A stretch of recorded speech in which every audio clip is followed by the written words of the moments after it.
Malipayong dayong kilom-kilom Subo, Kabisayan ug Mindanao niya nasabing CB nagatubang sa kasadpan nga bahin sa atong probinsya sa Subo sa bukirang sa mga bukid sa Balamban o sa dakbayan sa Subo diin anha musawp ang adlaw karong taud-taud. Maayong dayong kilom-kilom ining adlaw Sabado. Kumusta man ang inyong weekend o sa may inyong mga kalihukan sa tibok pamilya? Doon na ba'y trabaho ang pipila sa atong mga viewers o naamo sa bahay tibok adlaw karong adlaw? Pareha namong CB o ni Dr. Iris. Karong hapuna maghisgota og mga artista. Busa mga on ni CB og popcorn. Showbiz man ang atong hisgutan.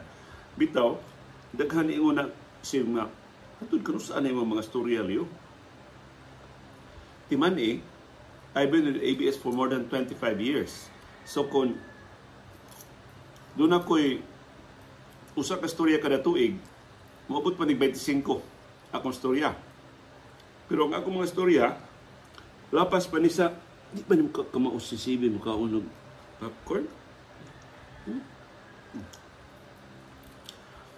I've been with media for the past 39 years. So kung doon ako'y istorya kada tuig na kus media, pero taas-taas pa nila hutay sa kong istorya. Pero kining tanan ako istorya sa ato nang gikasabutan, pakatira niya, pasiuna lang ni, eventually kamo na sab ang inyong mga istorya mo ay among susihon. Mangita lang tayo paagi kung saan ninyo sa pag-istorya din sa atong programa.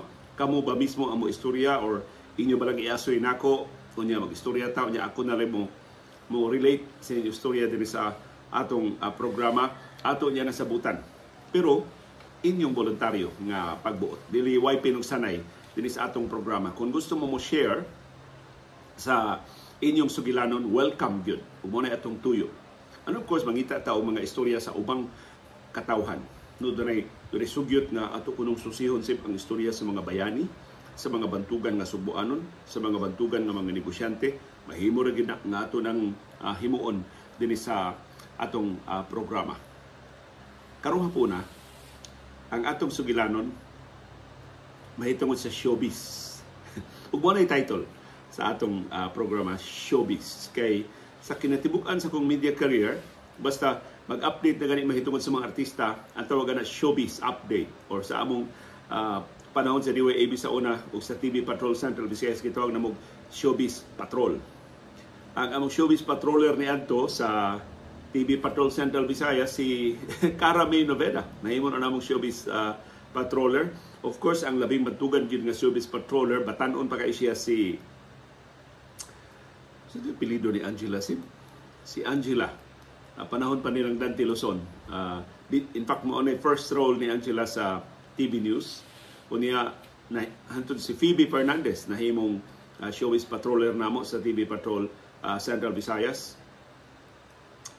Sa DYAB na nailain na to ang mga Showbiz Patroller, si Inday Michelle, si Inday Miguel, si Anhing Marlon Bilieta, nahimo mo itong Inday Miguel, nihangwa na si Inday Michelle sa ABS-CBN.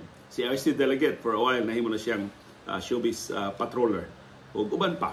So ang Showbiz Patrol sa una mo ay musentro sa mga update lang sa mga artista, kinsa mga artista nga niduaw sa Subo, kinsa mga artista nga dunay bag-ong mga pelikula, kinsa mga artista nga dunay bag-ong iskandalo, kinsa mga artista nga dunay bag-ong revelasyon. Kini atong showbiz, kini atong sugilanon nga nagluhan ng showbiz. Mahitungod din sa among tinuig nga shoot sa ABS-CBN para sa Christmas ID o sa Station ID. Kay kaniadto ang ABS-CBN dunay duha ka shoot.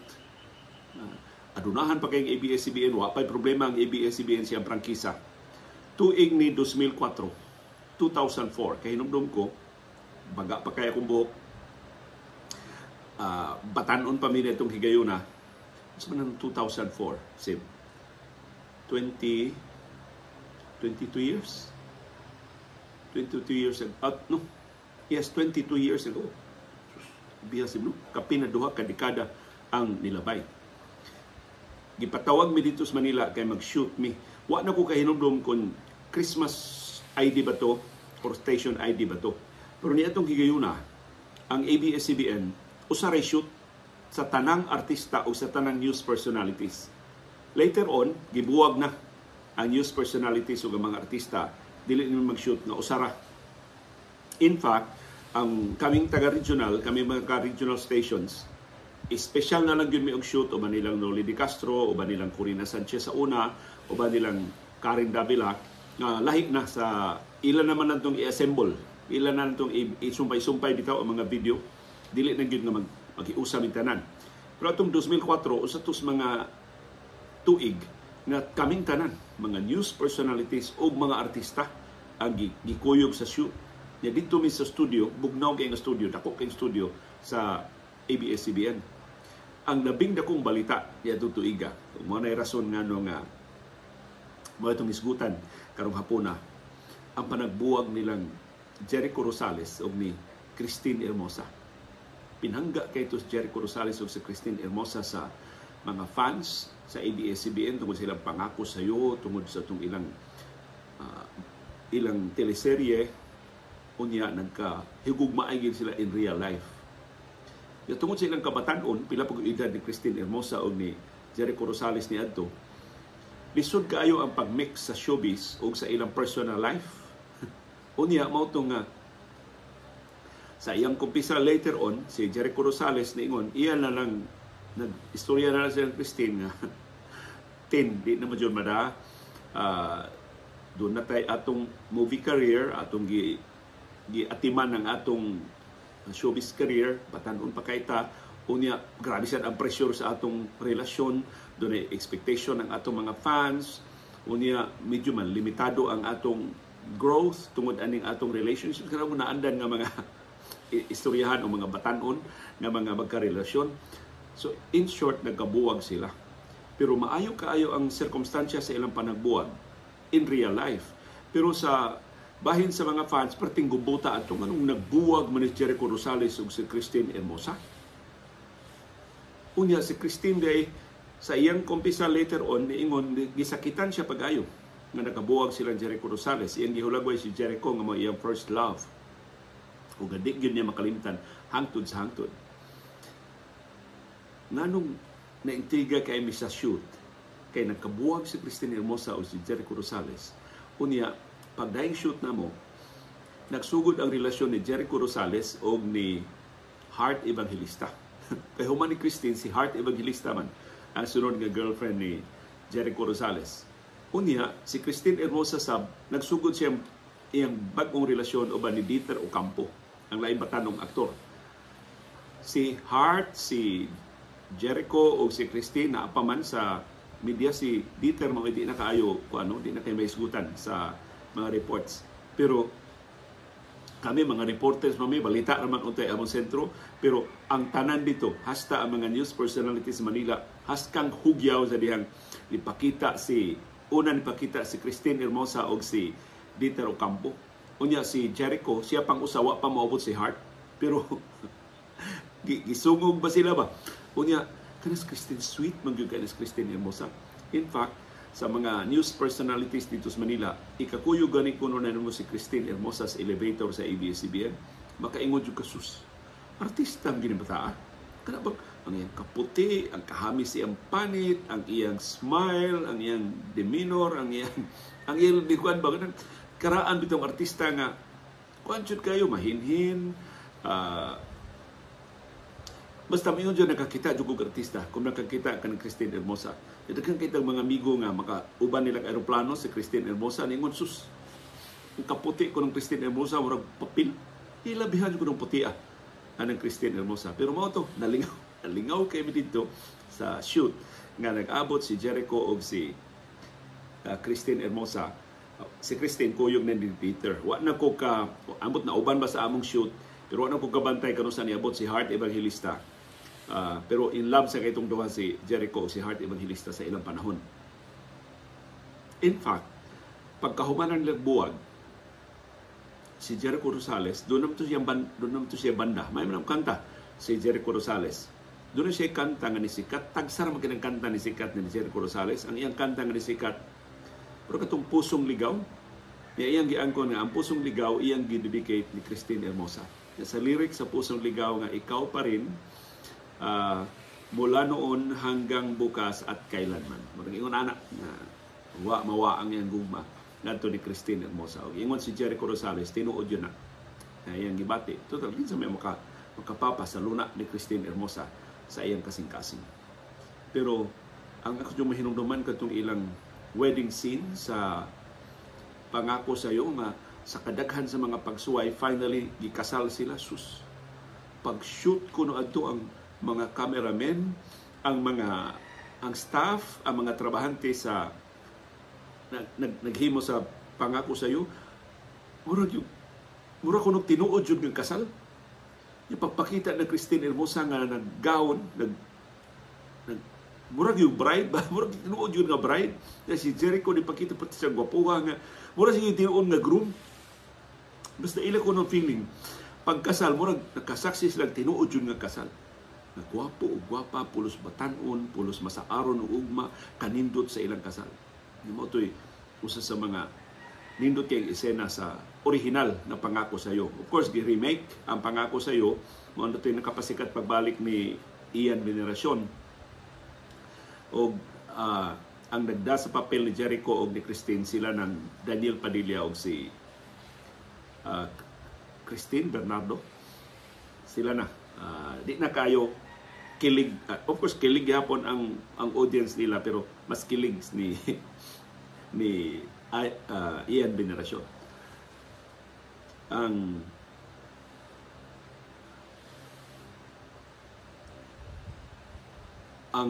Ang remake sa Pangako Sa'yo na hitabo pipila ka tuig na unya nagka-amigo nagbalik.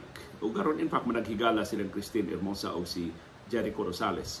So ang latest ni Christine Hermosa, 5 na ilang anak ni Oyo Soto. Si Christine bisag giunsa og hangyo sa mga producers, giunsa og hangyo sa ABS-CBN, sa GMA ug sa ubang mga kompanya, wa na gyud mabalik sa pag-artista. Human sila nagminyo ni Oyo Soto, ni Desider siya na full-time siya nga mamahimong inahan sa ilang 5 na kaanak. Ang kamanghuran ng anak 2021, so 2 years old pa ang kamanghuran ng anak. Pero si Christine Hermosa wa gyud mausab, wa mo dako, wa mo ngilad ba. Ang dagway 40 anyos na si Christine Hermosa this year. Si Jericho Rosales, nagminyo na ba sila? Murag nagminyo na sila ni Kim Jones, no, kining model, British man tayo nga model si Kim Jones. Tuwa na sila magbase sa New York kay si Kim Jones tuwa naman sa mga modeling jobs dito. For a while, si Jericho Rosales dito na naghimong pelikula sa New York. Pero murag doon na naman ko nadunggan nga nabalik na sa siya din sa ato sa Pilipinas. So, manampuson ang negosyo karon ni Christine o ni Oyo Soto. Si Oyo Soto, badlungon kayo na sa iyang pangkabatanon. Na-addict na sa illegal nga drugas pero nabuutan. Sila nagminyo na sila ni Christine Hermosa. Ang kabalaka nga si Oyo Soto muliwat sa iyang amahan nga si Vic Soto sa pagkapalikero, sa pagkabohemyo, wa matinuod. Buutan kayo si Oyo Soto ngadto ni Christine Hermosa. So hinaut happy ending ang sunod nga chapter sa ilang mga kinabuhi ni Christine Hermosa o ni Jericho Rosales. Pero may pabilo sa atong showbiz nga istorya karong hapon. Namora to sila ako mga lan. Ang musunod nga mga items pasaylua, mga blind items na. Di na takangan o mga ngansip. So atong kanan o popcorn ha. Aron mas makumplito ang atong experience nga murag ito nagtanaw ba o pelikula sib. Ang sunod na itong isgutan, di na ito magigot o mga ngan. Kawan pa ka?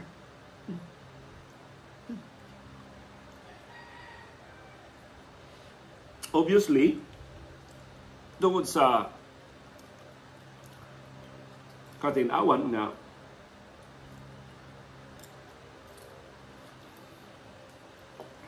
pulos ra ni hohong-ihong. As reporter, di ko magagarantiya ninyo nga mao gini eksakto. Pero reliable kini akong sources. Pero sa ilo adi lang ko mohingan o pangangan. Usas labing gwapo nga aktor sa iyang panahon, sa iyang pangkabatanon hangtod karon. Gidungog nga questionable, gusto ko mahimong politically correct, lahi ang iyang preference sa iyang sexual partner. So gusto siya og lucky. Sa showbiz industry, di ba na madawat? Ikaw, kuan ka, kining lead actor ka, Ano kakausip sa iyong popcorn? Dali yun, nagsibi na kakao popcorn. Paminaw lang ang istorya, si pa. So, iyang mga fans, nahasol kaayo ini mga huhungihong nga bayot siya. Akong kasaligan tinubda ng butyan, kakining mong aktor, gusto ni nga mo angko na, nga mo, kasi terminoan na nila mo out na ba? Nga mo angko na siya nga, mao ni akong tinuon nga kinabuhi. Di ko malipayon ang mga babae, mas ganahan ko og laki. Pero giingnan siya, uy, nagsalig ang daghan kayong mga pelikula nimo, nagsalig ang daghan kayong mga tao nga magpabilin ka nga lalaki sa ilang pananaw. Daghan kayong mga proyekto nga giandam para nimo, so dili pa karon. So giingnan siya sa iyang mga movie producers o sa kadaguan sa kompanya. Di ko moisgot unsa ning kompanya ha. Ngayaw una. Sige, mo out ka later on, but not yet. Dili pa karon. In the meantime, kini siya dunay duha ka inila kay mga artista nga mga babae na naibog ug nahigugma gyud niya. As in, nahigugma gyud tinuod. Kay gawa sa iyang pagkagwapo, buutan man ni siya. Unya, iwarningan sila. Ayaw ana kay bakla na. Ayaw ana kay bayot na. Dili na ganahan og babae, ang ganahan na laki na. Kini siya gunam ni siya anak sa iya pagkabatanon. So para nila, laki lagi na, wa lang na siya ka experience pag iba o tinuod nga relasyon. So mao ni pagtuon ni duha ka artista nga babae nga laki gid ni siya, kana bang yes bayot na siya karon pero kita na niya nako malaki na. Murag yung ana ba? So ang una, maayo kay siya nga artista, batanon pa kaayo, maikay mo arte. Nagkarelasyon sila. In love kay siya. So sila pelikula nga in love gid nila. Suman nga, kasi natay telepono, nabot na itong bisita. Hello? Okay. Pasod na lang palagbay. Sige, salamat. Na itong bisita. So na sila pelikula nga parting ilabang nila sa usag-usa. Sus, nasakpan man as babae na bayot yung tinuod. So buwag sila parting hilakas babae. Yan na. Magyan na siya, bayot lagi gid na. Nag-expect man ka. Umana to. Naminyo ang babae na gipakaingon nila nga sus temporary ra nga relasyon sa babae kay rebound na. Para lang na padakip butas ba. Makaron, stable kayo ang ilang marriage. Ining maong babae nga naminyo na og lain na artista sa nga lalaki. Ikaduhang babae, anak ni siya o popular kayo nga inahan na in love man sab ining maong aktor. Giing na siya ayaw lagi. Itanawa to si so and so na in love niya tanawa. Kasi nahitabo. So sulti niya. Wa pa mo ni siya kakita na. Wa pa mo ni siya kasuway og relasyon o banako og. So, masaligod yung kayo ang batanong aktres nga babae nga iya yung mahimong laki. Na, relasyon na parting tamisa sa ilang relasyon. Parison kay sila duha, gwapo o gwapa. Nasakpan bitaw na sa babae nga doon na siya karelasyon nga laki.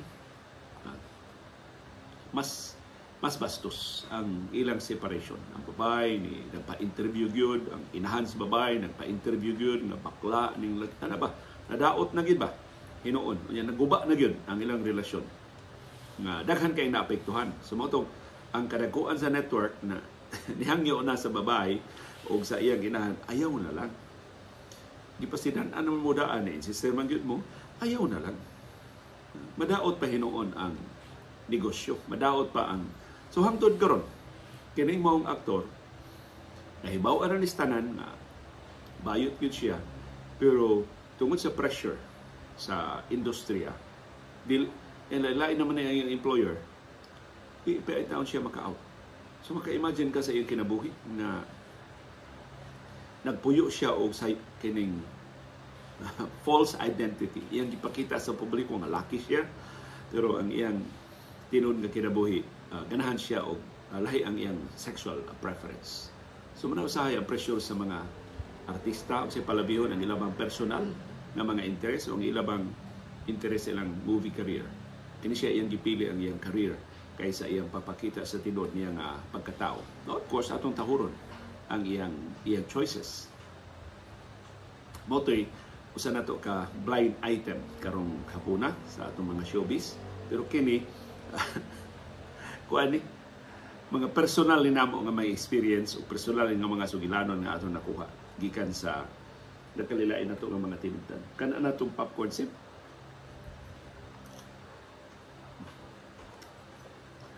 Ngol? Di na mo kaon sa sabi o popcorn.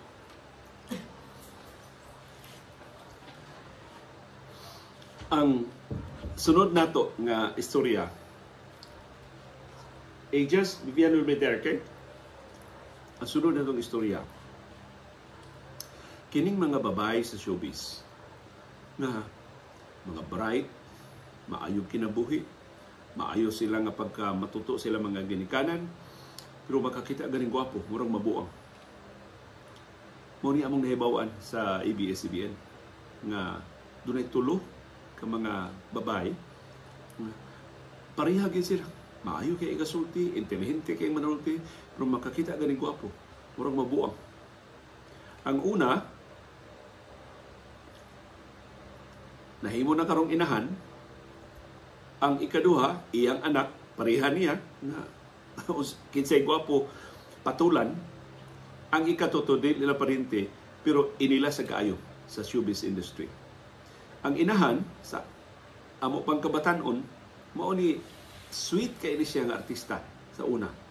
Naminyo siya, niya pagkahuman, gibunuangan siya si Ambana, kay Ambana utros ang palikero, so nagbuwag sila, sus, nalambigit siya o gwapo sad kay nga aktor, nga karon politiko na, dahil nalambigit siya o action star, nga labihan kabadlungon, karon politiko na sab.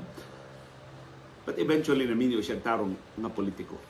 Pero sa iyang panahon, mo na siya original nga pakigwapo. Gitawag ni siya nga pakigwapo. Basta gwapo kuno ang laki, mura ni siya mawad-an sa iyang kabuot. Kada bang asin mo syagit sa kakilig na dunay gwapo. So, tanang gwapo, hapit na relasyon niya. Niliwat niya ang iyang anak. Mao sa bang iyang anak. Nagkalilain na lang ng mga gwapo ng mga artista nga nahilabigit niya. Parehag siya siyang inahan. Kinsay gwapo, murag ma-attract din siya. Niya, of course, sa iyang kagwapa, sa iyang murag siyang prinsesa kay iyang inahan, bantugan kay nga artista. So, madanisan ang mga laki niya. So, kanunay lang itang mapakyas ang iyang relasyon. Hantod karon, sunod-sunod ng iyang mga relasyon na napakyas. Kining ikatulong artista nga pakigwapo sab, anak ni og bantugan kaayo nga mga ginikanan. Nagsugod ni siya nga bata nga actress. Sus, ang pagduda gani sa iyang pamilya, nabiktima ni siya og child abuse. Nabatanon pa kay siya, wa pa siya tarong kabuot. Gibiruangan siya ining iyang co-star na wa maminyo niya pero gipaangkan siya. Nag-ipon sila for how many years. Unya gikan atong mga relasyon, nabalhin siya og laing relasyon nga giabusuhan sab siya, gipahimuslan sab siya. Kana bang wa gitarong ba nga relasyon ni siya. And then eventually na nakalingkawa siya ining duha ka sunod-sunod nga mga relasyon nga gi-exploit siya. Naminyo siya og tarong, wa sad magdugay ang ilang kaminyoon. Unya karon di na kay siya batanon, doon na siya gipamati sa lawas, mao lang gihapon. Doon lang gihapon mga laki ba nga di gyud maong mga laki ha, klaro juga kini mga laki ha, murag lain magigiapas ani, lain magigi iya lang gihapon tagdon ug mo na nga kanunay lang gihapon nga bobolyaso ang iyang mga relasyon. So mo tay labot sa choices sa ato mga artista, pero mo reflect ba yan sa tinud nga kinabuhi. I'm sure doon na sa mga kaila, mga babae nga winner kayo sa trabaho, mga babae malampuson kayo sa ilang mga profesyon, pero laki na gani mura og mulikoy, mura og di sila mahimutang sa tarong nga kabuot. Doon na ko'y kaila nga bright kayo sa klase, maayo kayo sa iyang trabaho, malampuson kayo sa iyang career, pero gibinuangan sa iyang bana, yang anak sa iyang bana sa laing babae, gibilin pa niya. Nga iya rin ang gidawat. So, inguna na ba nga? Sa nagitalitay ko natay blind spot. Kada usa na to. Kung kini mga bayana, ilang blind spot ang mga laki. Di sila maayo og mga relasyon sa kalalakinan. Mo na isunod nato nga mga blind items na ihatag ninyo karong hapuna. I'm sure kamo mas daghan pa mo mga blind items, pero kining akong blind item mga personal ni nga mga istorya sa mga ilang mga producers, ilang mga directors, ilang mga production assistants, ilang mga personal nga mga higala. Pero bilib ka sa atong mga movie personalities nga naka-move on sa mga iskandalo. Kasagaran nato nga sayop nga impression sa atong mga artista na ang gwapo-gwapa kayo sa screen, gwapo-gwapa sab sa personal nga kinabuhi. Dili.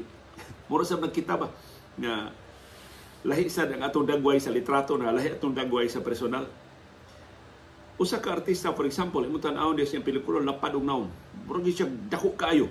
So pag tan-aw na mo, dako ka siya kaon siya og litson, pero perting yag pisa. Perting dauta.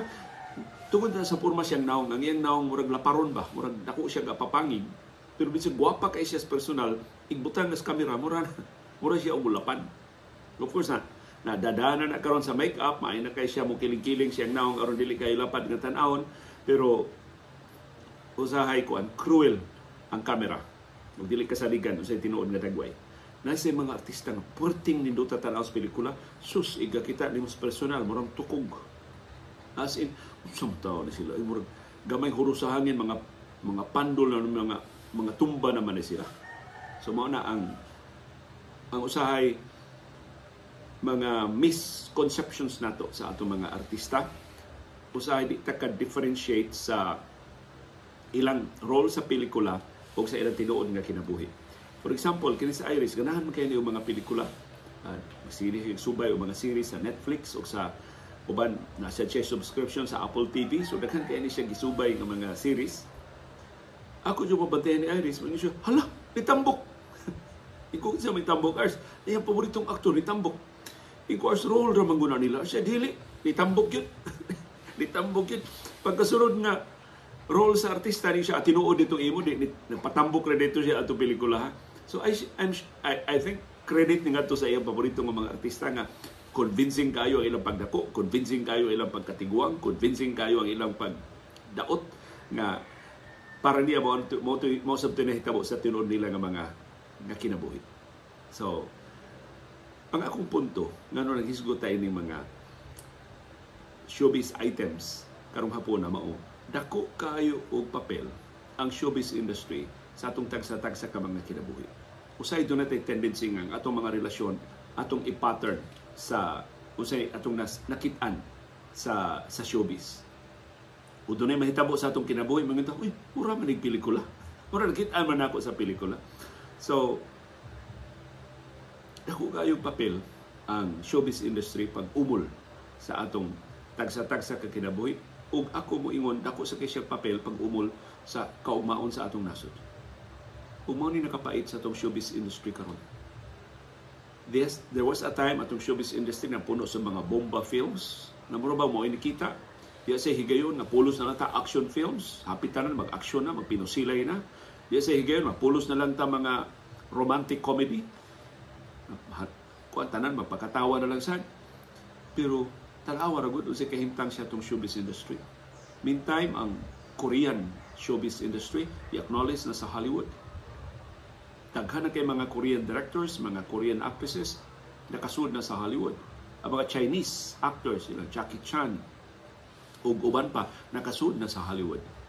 Kita sa Pilipinas, yes, na mga nakasud sa Hollywood, pero ang kinatibuk-an natong industriya sa pelikula nga Pilipino nagpabilin nga kabus, nagpabilin nga biya. Nya ang atong formulaic kaayo nga mga pelikula mao lang gihapoy atong makitaan. Ang labing promising nga mga pelikula wa himua sa mga main film companies, kundi gihimo sa mga independent producers, mga independent artists. Ug subo kaayo. Kay wa intaw sila funding, kinahanglan sila nga mangutang aron makahimo sa pelikula. Ikagahimo sila pelikula, wa sila klaro nga outlet sa mga sinihan kay gidominahan man na sa mga main players.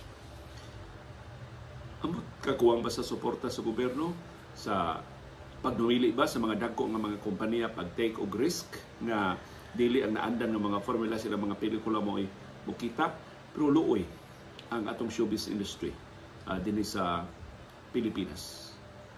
Doon na tayo mga artista nga nibiya gyud sa local scene kay gustong mo try out dito sa Hollywood atong gisaway. For example, si Liza Soberano. Sa may sayop ni Liza.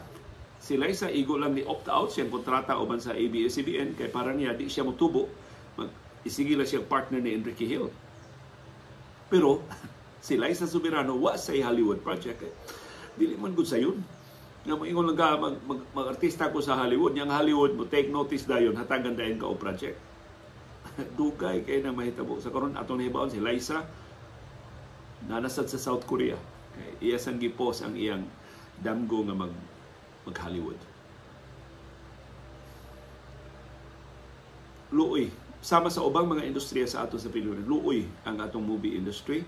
Ang atong mga trabahante karon dunay Eddie Garcia law nga gi-regulate na ang ilang working hours niya, iklaro na ang ilang proteksyon, ang ilang mga benepisyo, hinaot makatabang na sa paghimong mas makiangayon sa ilang pagpantrabaho. Pero sa pagkakaroon, kundi matarong ang atong movie industry, kundi ablihan sa mga dagkong mga negosyante ang ilang mga mata na irrelevant na sila sa trend karon sa industriya, why kaugmaon, why kausaban nga mahitabo. Plus, ang gobyerno, of course, mag-ulog-ulog na suportahan ang showbiz industry, pero gamiton na rin mga artista para sa ilang pamulitika. So, daghang kay salamat sa inyong pagkuyog namo karong hapuna sa atong sugilanon nga naguluhan og showbiz. Uban ni CB Girl o ni Dr. Iris, gikan diri sa Bukirang Barangay sa Kasili, sa Konsolasyon. Daghang salamat sa inyong pag-agwanta o paminaw sa atong programang Panahom Dayong Kilom-Kilom. Palihog ibutan diya sa comment box kinsa inyong paboritong mga artista, unsa inyong paborito nga mga pelikula nila, unsa inyong mga paborito nga mga eksena o unsa ilang mga pagtulunan nga nahatag sa inyong tagsa-tagsa ka mga kinabuhi. Nagkasalamat sa inyong pagpaminaw o pagtanaw.